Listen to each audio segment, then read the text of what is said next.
지난 29일 정부는 내년도 예산안을 공개했습니다. 656조 9천억 원 규모로 올해보다 2.8% 증가했는데요. 역대 가장 낮은 증가율이었습니다. 내일 이 예산안이 국회에 제출될 예정인데 관련해서 김동일 기획재정부 예산실장과 이야기 나눠보겠습니다. 어서 오세요. 안녕하십니까. 이 국가 채무가 증가하고 세수가 부족해서 내년도 예산안 편성이 쉽지 않았을 것으로 보이는데요. 일단 내년 예산안 편성의 기본 방향이나 특징에 대해서 설명을 해주시죠. 네. 말씀 주신 것처럼 내년 예산은 녹록지가 않았습니다. 최종적으로 657조 원 정부안이 확정되었습니다. 전년보다 18.2조 원 증가한 수치입니다. 저희는 내년도 예산안을 알뜰살뜰 예산으로 명명했습니다. 알뜰히 지키는 재정, 살뜰히 지키는 민생이 되겠습니다. 재정은 어렵습니다. 정부는 지난해 그간의 확장 기조에서 건전 재정 기조로 전환했습니다. 그러나 여전히 재정이 어렵습니다. 재정 수지 적자가 계속되고 있고요. 국가 채무가 1,000조 원을 돌파했습니다. 이것은 GDP 대비 50%에 해당됩니다. 거기다가 내년도 세수 상황도 녹록지가 않습니다. 미래 세대에 대한 부담이 걱정이 되고요. 국가 신인도 저하를 우려하는 목소리도 있습니다. 그래서 정부는 내년도 총지출 증가율을 역대 최저 수준인 2.8%로 축소하고 재정 수지 악화와 국가 채무 증가를 최대한 감축했습니다. 그러나 민생 안정, 미래 준비 등에 대한 투자를 중단할 수는 없습니다. 그래서 모든 재정 사업을 원점에서 재검토하여 23조 원 규모의 재원을 확보했습니다. 이렇게 마른 수건 짜듯 쥐어짜듯 마련한 재원을 약자 복지, 미래 준비 그리고 국가 본질적 기능에 재투자했습니다. 요약하면 건전 재정 기조를 확고히 하고 견제하면서 재정 정상화를 통해 마련한 재원을 약자 복지, 미래 준비에 투자한 것이 과감하게 투자한 것이 내년도 예산의 특징이 되겠습니다. 이 건전재정 기조를 유지를 하면서도 정부가 해야 될 일에는 제대로 과감하게 투자를 하겠다고 말씀을 하셨는데 구체적으로 어떤 분야인가요? 네, 4대 중점 분야에 집중 투자를 했습니다. 약자 복지, 그다음에 미래 준비, 일자리 창출, 그리고 국가 본질 기능입니다. 먼저 약자 복지를 보면 복지 분야 예산 증가율이 7.5%입니다. 그중에서 사회복지 분야 지출 증가율은 8.7%에 이릅니다. 그래서 소득 재분배 기능을 대폭 강화했습니다. 이것은 총지출 증가율 2.8%와 비교를 하면 거의 3배 수준에 달하는 숫자가 되겠습니다. 그래서 우리 사회의 최약자라고 할 수 있는 기초생보, 그다음에 노인 일자리, 장애인 활동 지원 등에 대폭 지원하였습니다. 두 번째는 미래 준비입니다. 최근 저출산 문제가 굉장히 걱정을 낳고 있습니다. 그래서 출산 양육 부분에 대한 지원을 대폭 강화했습니다. 작년에 14조 원 정도의 예산을 내년도에 17.6조 원, 즉 3.6조 원 정도의 증액되는 예산을 투입했습니다.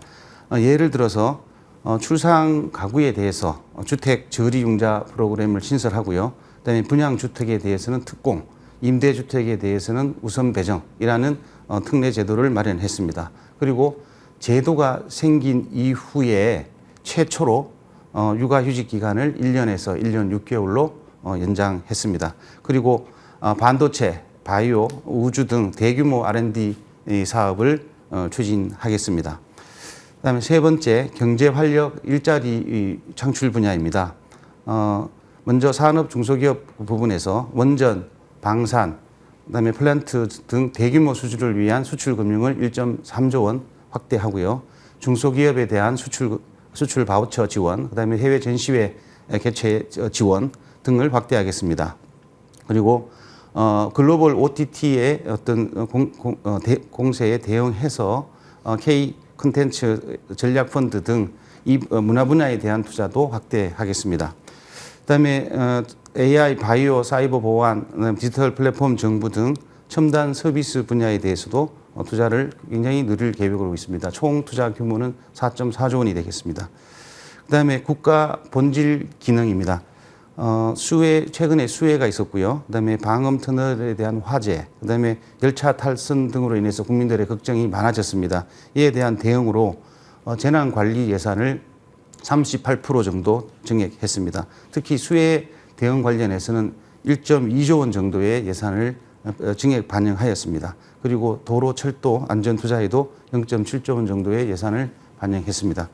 그다음에 국민들의 어떤 스트레스, 우울, 그다음에 불안에 대해서 마음 투자도 저희가 프로그램도 시작을 하고요.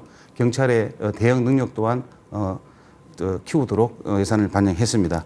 그다음에 군 장병들에 대한 지원도 아끼지 않고 있습니다. 초급 장병에 대한 처우 개선과 함께 병영 생활에 대한 근무 환경 개선도 증액해서 반영했습니다. 예, 그리고 우리 사회 미래는 청년들이라고 하지 않습니까? 그런데 요즘 높은 청년 실업률과 열악한 주거 여건, 또 학자금 부담 같은 이유로 청년들의 삶이 여전히 어렵다는 말들이 나옵니다. 이러한 청년들을 지원하기 위한 예산도 반영이 돼 있을까요? 네, 어떤 청년들은 저희 사회의 미래가 되겠습니다. 청년들에 대한 지원을 대폭 늘렸습니다. 내년도 청년 지원 예산은 금년 대비했을 때 한 2조 원 정도 확대되는 쪽으로 예산을 짰습니다. 일자리, 주거, 교육, 복지 전 분야에 걸쳐서 균형 있게 전반적으로 늘렸습니다. 특히 니트나 구직 청년에 대해서는 구직 희망 청년에 대한 일경험이나 고용 서비스를 확대를 하고요. 그다음에 군대에 있는 병사들 같은 경우에는 월급이 165만 원으로 인상이 됩니다. 그다음에 차상위 이하 대학생에 대해서는 등록금 국가장학금이 전면 지원이 되고요. 전액 지원이 되고요. 그다음에 청년주택과 임대주택을 대폭 늘릴 계획입니다. 특히 주목할 사업으로는 청년들이 이용이 많은 대중교통에 대한 요금 할인을 위한 K패스 제도를 도입을 하겠습니다. 청년들은 한 30% 정도의 교통비를 할인받을 수 있겠습니다. 그다음에 두 번째, 청년 친화형 산단 조성을 위해서 기숙사형 오피스텔 그리고 카페 등 편의시설이 있는 산단 조성을 위해서 민간 자금 1조 원을 유치하겠습니다. 그리고 문화센터 100개소, 아름다운 거리 60개소를 확대 조성하겠습니다. 그다음에 청년들이 구직 활동을 하면서 가장 애로사항으로 얘기가 되고 있던 국가 기술 자격 시험 응시료를 50% 할인해서 지원하겠습니다. 한 56만 명의 청년이 수혜를 입을 것으로 예상하고 있습니다. 그리고 농촌의 미래, 청년 농해에 대해서 농지 지원을 전년 대비 2배 정도 확대해서 지원할 거고요. 그다음에 보금자리 주택도 역시 8개소, 이것도 역시 한 2배 정도 지원을 하도록 하겠습니다. 네, 이 약자에 대해서 두텁게 지원을 하겠다 하셨는데 대표적으로 어떤 지원이 이루어지나요? 네, 아까 23조 원 정도의 확보된 재원을 가지고 주로 이제 투자되는 분야가 약자 복지 분야가 되겠습니다. 우리 사회 최약자로 분류될 수 있는 기초수급자에 대한 지원을 대폭 확대했습니다. 기초수급자에 대한 지원은 전년 대비 1.5조 정도 확대가 됩니다. 특히 생계급여 대상자에 대해서 내년도에 21만 3천 원 정도의 생활비를 지원받게 되는데요. 이것은 역대 최고 수준이 되겠고요. 예. 지난 정부 5년 인상액보다 더 많습니다. 예. 그다음에 노인 일자리입니다. 지금 현재 우리나라 65세 이상 노인은 1,000만 명 정도 됩니다. 근데 매년 50만 명 정도가 늘어나고 있고요. 앞으로도 베이비붐 세대의 편입으로 더욱더 늘어날 것으로 생각됩니다. 이런 분들이 일하기를 원할 경우에 모두 일할 수 있게 해주는 게 내년 예산에 담겨져 있습니다. 1,000만 명, 원래 88만 명 정도 지원하던 것을 내년도에 103만 명으로 지원 대상을 늘리겠습니다. 그리고 지원 수당도 2만 원에서 4만 원 정도 인상을 하겠습니다. 이렇게 함으로써 노인 10명당 1명이 노인 일자리 사업을 할 수 있게 되고요. 원하는 분들은 대부분 다 수용이 가능할 것으로 예상되고 있습니다. 그래서 노후의 안정적인 일자리, 노후적인 생활 기반을 보장을 하겠습니다. 예. 세 번째는 소상공인에 대한 지원입니다. 소상공인 경영 지원 3종 패키지를 마련했습니다. 고효율 냉난방 장비를 지원해서 2배 정도 드리겠습니다. 그래서 전기료 부담을 완화를 하고요. 그다음에 취약 차주에 대해서 정책 자금 저리의 정책 자금을 지원하는 대환 프로그램을 마련했습니다. 그리고 경영 안정을 위해서 기존에 있던 소상공인 융자 자금을 3천억 정도 확대하겠습니다. 그다음에 자영업자 4만 명에 대해서 고용보험료를 최대 80%까지 지원을 하겠습니다. 이렇게 해서 소상공인 약 12만 명에 대해서 연 500만 원 정도의 비용 절감 효과를 기대하고 있습니다. 예, 이 마지막 질문을 드리겠습니다. 최근에 후쿠시마 원전 오염수와 관련해서 우리 국민들의 우려가 큰 상황인데요. 이와 관련된 예산이 충분히 반영이 됐을까요? 네, 후쿠시마 관련해서 국민들의 걱정이 많은 것으로 알고 있습니다. 그렇지만 우리 바다와 수산물에 대한 과학적 안정성 검증과 그다음에 불필요한 불안감으로 인한 어민 피해를 막을 필요가 있겠습니다. 그래서 24년 예산에 전년 대비 2천억 정도 증액한 7,380억 원을 반영하였습니다. 22년과 대비하자면 약 2.5배가 되는 숫자가 되겠습니다. 주요 내용을 보면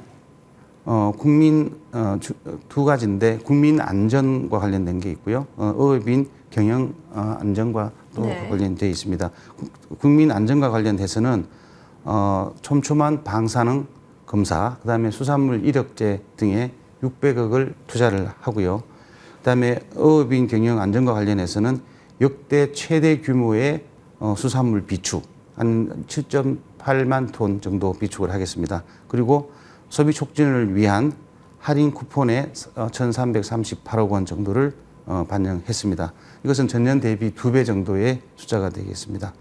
그리고 긴급 경영 안정 자금에 1,000억 원 정도를 반영했는데 이것도 전년 대비 한 4배 정도의 숫자가 되겠습니다. 예, 그렇군요. 네, 지금까지 김동일 기획재정부 예산실장 모시고 내년도 예산안 관련해서 상황들 짚어봤습니다. 오늘 말씀 잘 들었습니다. 감사합니다.